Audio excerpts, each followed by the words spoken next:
Hey guys, a good Saturday morning to you here from North Texas, a very, very wet, very, very rainy North Texas. There's a message that's been sitting in my heart for probably the last, I don't know, 18, 24 hours, maybe longer than that. And it comes from a place, and let me say this. When people ask me what my relationship with God is like, I often ask them if they've seen the movie Evan Almighty. And the scene where Evan is talking to God, God wants him to create an ark. And Evan says, well, that wasn't exactly in my plans. And God laughs and says, your plans? And then laughs hysterically. I had plans for my life. When I moved to Texas, actually before that, I always wanted to be in sports media. I was a sports junkie. All I could get, college football, Major League Baseball, NBA, you name it. I wanted all I could get.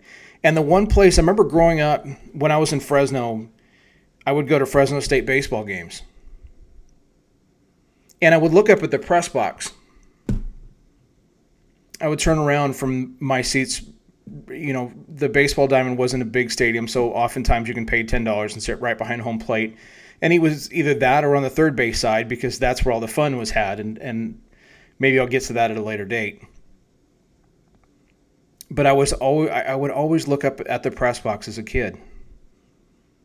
I would do the same thing when I lived in San Diego, and I would go to San Diego Padre games. I would turn around and I would stare at the press box and say, God, what would it take to get there? That was my goal. That was my ambition. So hear me when I say that was my goal and my ambition. It wasn't God's. And I'll tell you why. When I moved to Texas, I wanted to be in sports radio. I started doing sports podcasts and sports shows and sports writing. I was covering college football, Major League Baseball, PGA Tour, some minor league baseball. I did Texas high school football for a while. And man, I was enjoying the ride. But something inside me wasn't fulfilled, wasn't happy. Because no matter how many times I went, no matter how many times I sat in that press box, I was alone. Because no one wanted to everybody was doing their job, and rightly so, but even before the games would begin, I would try to talk to somebody, and more times than not, I would get blown off. I'm someone that's an extrovert. I want to get to know people. But oftentimes these people would think that I'm after something else. Oftentimes these people don't want to teach because they think that I'll eventually want to take their job. And it was never like that. And so even though I could say that, I could take a picture, I could post it on social media, and I could say, look, I'm in a press box. I made it. I did it all by myself. I was exactly where I wanted to be. But in the end, at the end of the night, I wouldn't be happy. And I'll be 100% transparent with you. When I moved to Texas and I wanted to be in sports radio, it was for one reason. I wanted to be known. I wanted people to know my name. I wanted to be able to walk around places, be stopped because they recognized me. And you can call that selfish and you'd be 100% right. You can call it stupid. You can call it immature. And all of them would be 100% right. You would be 100% right. I was trying to do it for the wrong reason. And at the time, or I shouldn't say at the time, at the time I was leaving behind my wife and young daughter, who Hannah, I think, was maybe not even a year old when I was still trying to chase this dream. And what I didn't realize internally is even though I was chasing this dream, even though I was doing what I wanted to do, the only place I wanted to be was home. But I thought I had to be in that press box to chase the dream, to get to where I needed to be. But somehow I still felt unfulfilled. See, I was going in this direction. As I try to point my finger, I was trying to go in this direction. No, let me turn that around. I was trying to go in this direction. I was trying to point everything back to me. I wanted my writing to be known. I wanted the podcast to be known. I wanted my voice to be known. I wanted my face to be known. And it was all coming back to me. And what God did with those dreams and ambition, when I started to realize what sports radio really was in places that I would end up being that I really didn't need to be and wouldn't be happy being, and being around people that I really shouldn't be around because I wouldn't enjoy it that much because I'm just different. God took that direction and went from here. He grabbed the direction and he turned it the other way. And for a long time, I stopped doing podcasts and I stopped doing sports radio, my version of sports radio. And I stopped doing the sports writing. The sports writing stopped because people would be very ugly with my opinions. And as a matter of fact, a few even took shots at my wife who had nothing to do with what I was writing. And I lost the love of the game. It was the reason I quit playing basketball as a sophomore in high school, because I just didn't love it anymore. I grew up loving the game. I loved playing basketball. Almost every day after our kids go to bed, there's a basketball hoop near our driveway, and that's where you're going to find me at the end of the night, rekindling that love of basketball and having that in my hand and hearing the swish of the ball as it goes through the net. A few years into my journey through Texas, I had a full-time job that I also began to hate. I loathed it. I hated where I was. I went to work every day with this question in my head to God: what am I still doing here? Why am I still here? You know this isn't going anywhere. You bring me to Texas for a job that I thought I was going to enjoy. I thought I was supposed to move here for a reason, and here I am hating where I am. Now, granted, I was married and I love my wife dearly. She is my best friend. But selfishly, I was still after my own ambition. I was chasing dreams that God had no intention of fulfilling because those dreams weren't going to lead me anywhere good. Those dreams were not going to fulfill me. Those dreams were not going to take me to a place that He needed me to go to, because He knew that inside of me was someone that loves to encourage people. And I do. You can call that selfish if you want. You can call that look at me. It's not. If you would rather tear people down than build them up, then how am I selfish? If you would rather tell them that they're different or look at them differently or treat them differently because they're not like you, how am I the selfish one? My direction needed to be changed because God was going to take me from here, turn me into His direction and say, I need you to open your mouth, not about sports, not about things that you want to turn back to yourself, but I need you saying things that are going to turn people to me. I need you to show your life and where it has come from and the journey that you've been through. I need you to walk through hell for a little bit, because once I turn you around in the direction I want you to go, people are going to see that even though they are walking through hell, I am going to turn them around, but then I want to use them to turn people to me, because I can change things at a drop of a hat. I'm not sending you in a direction to leave you there. I'm sending you in a direction for you to learn how to be humble, to learn how to be patient, to learn that I don't leave people in the same direction unless they make a choice to stay in that direction, even though I'm trying to redirect them. So I started this podcast back up. Granted, sometimes it's about sports, but a lot of time it's about life, to make people think, to engage people in conversation. Whether it's about COVID-19, schools being hit financially, who does this affect? Or just conversation about life. But when God takes you from your supposed direction, when you're going in a direction that you want to go, and then all of a sudden that direction goes from this to this to this, there's a reason for it. Your redirection is not because your direction that you're going in now, if you're struggling with that direction, try to find out why God has you in that direction. Is it because of a choice that you made? Is it because of a choice that you made that you're going in that direction and now you need to redirect yourself to go back the direction that he had you in the first place?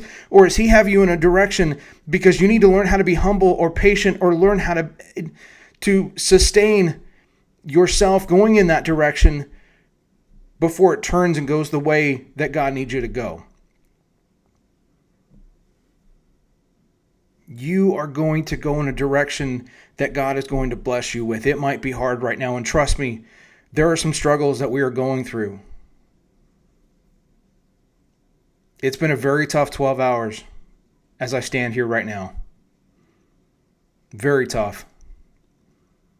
But you know what? I wear a wristband on my left hand. My left hand.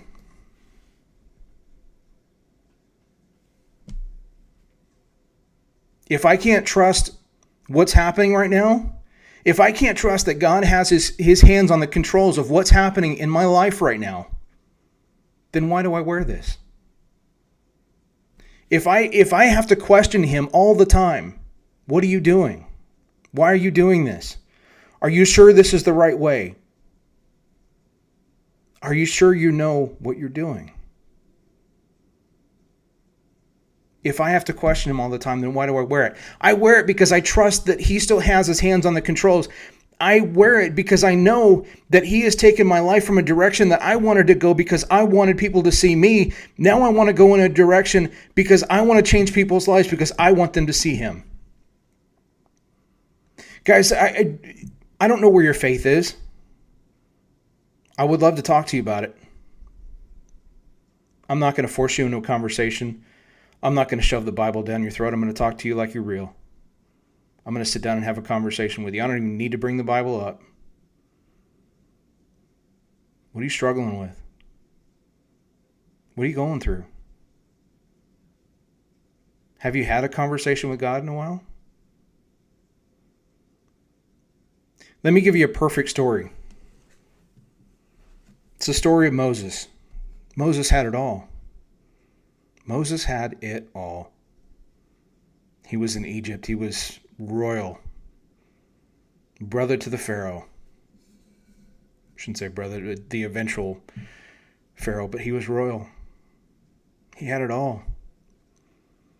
And then all of a sudden he gets run out of Egypt, becomes a shepherd, and then meets God at a burning bush. And what does God say? Moses, I want you to go back. I want you to approach Pharaoh. I want you to tell him to let my people go. You don't think Moses' first answer, even in Scripture, he says, why me? Who am I? But I think really what Moses was saying, that we're missing his tone of voice, I think it was more like, why me? Why me? Why do I have to do this? You don't think it was like that? Not that he didn't trust God, but it wasn't like he and Pharaoh were on good terms to begin with. It's not like he was going to walk back into that palace and Pharaoh was going to go, Moses, brother, what's going on? Give me a hug. It wasn't going to be like that. And Moses knew it. But God also wanted him to approach his people. And Moses even asked, who do I say sent me? And God says, I am. I am sent you. God redirected Moses. Moses in Egypt had it all, had everything. And he was living the good life. And then Moses met God at a burning bush, was redirected, and changed the course of history. He eventually got Pharaoh to let the people go, only for Pharaoh to try to chase them down. But eventually, he trusted God enough to do what God was asking him to do, and it turned out pretty well. God's going to redirect you at some point in your life. What that direction is, you need to trust, because if you make a decision not to go that way, even though you don't understand it, and trust me, the last 12 to 18 hours that I've lived through of news that we just heard, there's a part of me that wanted to question it, but I questioned it a year ago. And God's response to me is, You know I don't do that. You know I don't do that. It's not the business I run. But I've learned a lot through the last year and 4 months. But the last 18 hours have been really tough. Really tough. But I know God is doing something. I don't know why.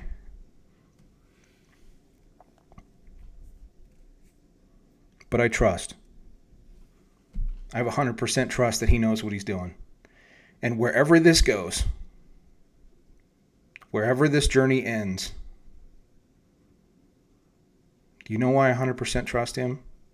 Because he has taken my wife and I through some dark times, and he's brought us here with 2 absolutely amazing, beautiful kids. You know, when I moved to Texas, you know the one dream I had outside of sports radio? Before I ever met my wife, I wanted to buy a house. That was it. So many times I would drive around the streets of Rockwall where I had family, and I would go, God, what I wouldn't do to be able to buy a house at some point, because these are absolutely stunning. God took that dream. You know what he did with it? A house, a wife who's a best friend, and 2 amazing kids. A neighborhood that we absolutely love and adore, and one of the best school districts in North Texas for our kids. I had one dream. And he turned it into 6. And he literally told me, if you don't think that I can do more than you can imagine, you don't trust me enough. If you don't trust where I take you, then the blessing on the other side will never come. If you don't trust where I am going, if you don't trust the controls that I am moving you around, if you don't trust the chess game of your life where I move piece by piece, if you don't trust where I move you, then you're never going to experience 100% of the blessings that I have for you. I wanted a house. I got so much more than that. And what's coming for us and our family, believe me, God's going to do some amazing things in our life, and I trust him. Is it going to be hard? Yeah. This life was never meant to be easy. But I'm along for the ride. I am. I love you guys. I hope that encourages you. No matter what you're going through, if you want to leave a comment, do it. If you're struggling, I got no problem praying for you. But be transparent. Be real. Be real. Or you can find me on Facebook, Todd Kaufman Radio, Kaufmann Radio. Find me on Twitter, T_Kaufman, Kaufmann. You can hit me up on the YouTube comments, on the Facebook radio comments, or on Twitter. But be real. Just be transparent. I'm struggling. I'm having a hard time. I need help. Or if you have friends or close friends that you don't want to approach because you think they have enough on their plate, they're waiting for you to approach them because they probably know that you're struggling, but they don't know how to approach you to say, I'm here to help. Ask for help. Ask for prayer. Ask for guidance. God's going to do some amazing things in your life because he's done that in mine. Hope that encourages you guys. Hope you have a great Saturday. I love y'all.